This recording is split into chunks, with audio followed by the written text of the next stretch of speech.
আসসালামু আলাইকুম। ইদানিং যাবৎ আমরা মোবাইলে দেখি বা খবরে দেখি যে রাইস কুকারের মাধ্যমে কিন্তু অনেক দুর্ঘটনা ঘটতেছে। কিছুদিন আগেও একটা রাইস কুকারের দুর্ঘটনায় মেয়ে মারা গেছে।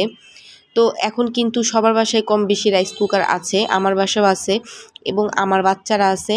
তো আমি রাইস কুকার ব্যবহার ক্ষেত্রে কিন্তু একটু সাবধান থাকি।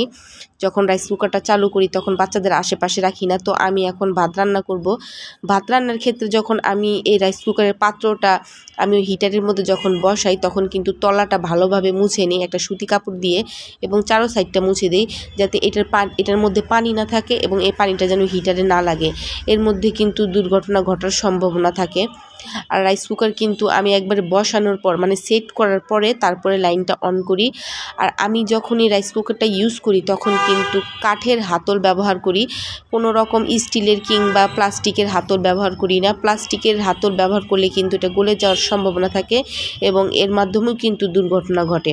আর কাঠেরটা ব্যবহার করলে আপনার রাইস কুকারে যদি কারেন্টও থাকে তাহলে আপনার সেই কারেন্ট আপনার গায়ে কিন্তু লাগবে না।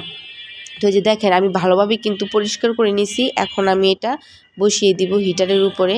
তো এই যে আমি যখন ভাত রান্না করি তখন এরকমভাবে ঢাকনাটা দিয়ে রাখি, নয়তো একটা কাঠের চামচ এরকমভাবে দিয়ে রাখি, যাতে ভাত বলক আসার পর উতরে যেন ওই হিটারের মধ্যে না পড়ে। হিটারের মধ্যে পড়লেই কিন্তু দুর্ঘটনা ঘটার সম্ভাবনা থাকে। আর শুধু রাইস কুকারের সমস্যা থাকলেই যে আপনার মনে হয় যে কারেন্ট চলে আসে, এটা কিন্তু না।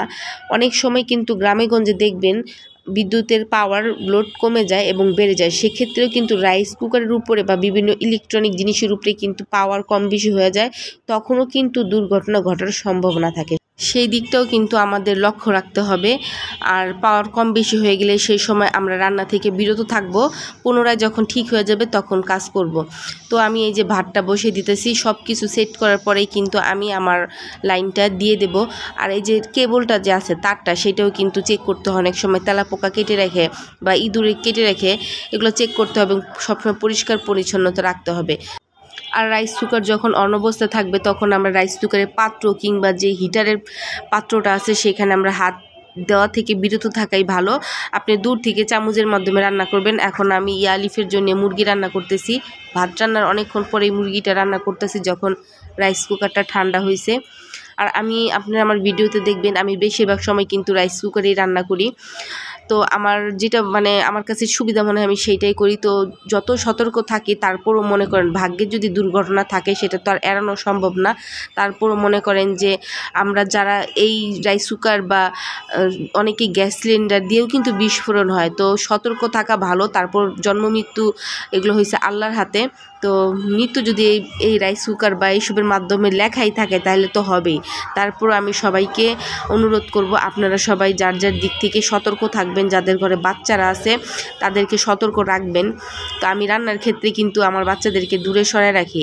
আর প্রতিবারেই আমি আপনাদের বলি যে আপনারা রাইস কুকার ব্যবহারের ক্ষেত্রে কারেন্টের সুইচ যখন অন করবেন তখন কিন্তু আপনারা একটু দূরে সরে থাকবেন এবং বাচ্চাদেরকেও দূরে সরায় রাখবেন। আর কাজ শেষ হয়ে গেলে লাইনটা অফ করে রাখবেন, বিশেষ করে প্লাগটা ছুটিয়ে রাখবেন। প্লাগটা কিন্তু লাইনের মধ্যে লাগিয়ে রাখবেন না। তো আশা করি আমার এই টিপসগুলো আপনাদের ভালো লেগেছে।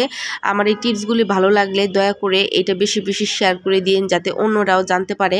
সবাই কম বেশি জানে, কিন্তু সতর্ক আমাদের বেশি বেশি থাকতে হবে। সবাই ভালো থাকেন, সুস্থ থাকেন, আল্লাহর কাছে এই কামনাই করি। আল্লাহ হাফেজ।